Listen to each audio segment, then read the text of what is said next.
when Solomon asked for wisdom in 1 Kings chapter 3, how does he ask for it? He was actually told, you could ask for anything, Solomon, and God will give it to you. Of all the things, guess what the king asked for?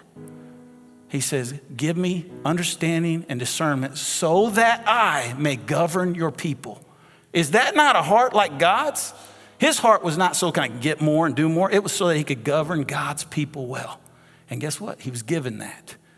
Guys, that's a heart that's asking with the right motives. Because just as I talked about the mistakes in them and me, I want to highlight how God worked in them and how he's working still in us.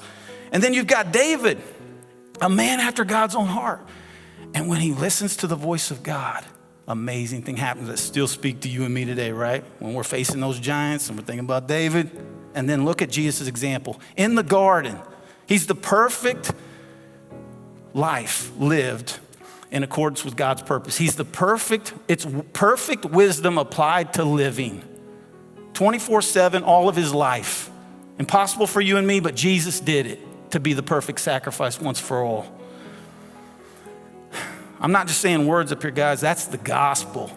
I want you to understand that Jesus is the perfect one. Because how can we then fix our eyes on the author and perfecter of faith if we don't trust that he perfectly knows how to do it? He himself, if you think I'm just saying this or somebody has made up this religion, Jesus himself said, I am the way, the truth, and the life. No one comes to the Father except through me. Jesus, he said that. One of the things that describe Jesus has been, he is the personification of wisdom applied. What does that mean, personification? It means if wisdom was a person, it's Jesus. Guys, I hope we're giving a whole lot at the end here that you would realize that this Proverbs is not about coming and gathering information. It's about meeting someone.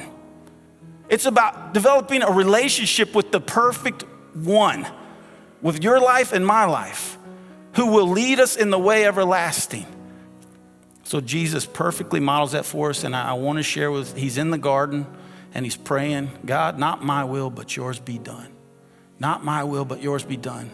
How many times as we sing a song, as you think about, as you pray in a worship service, how many times are you convicted about things in your own life and you have to ask that question, God, what do you want from me? And you feel like God's tugging to say, let go of this. Let go of this. It's Jesus' example to say, not my will, but yours be done. Guys, you can trust God. If he says let go of it, sometimes he may be trying to take that thing away. But sometimes he's saying you're holding on to it and it can't work. And he just needs you to let go so he can run it, so he can do it. And he can show you that you need him because he loves you and wants you to have him. He wants you to enjoy him. He wants you to know you can glorify him in those things. So in all this, guys, we are called to ask those two questions. God, where are you in this? And what do you want me to pursue? And when we do that so that we will follow Jesus in a way that brings, and this was Stephen, I'm just trying to bring in his intro, in a way that brings the kingdom of God in heaven to earth.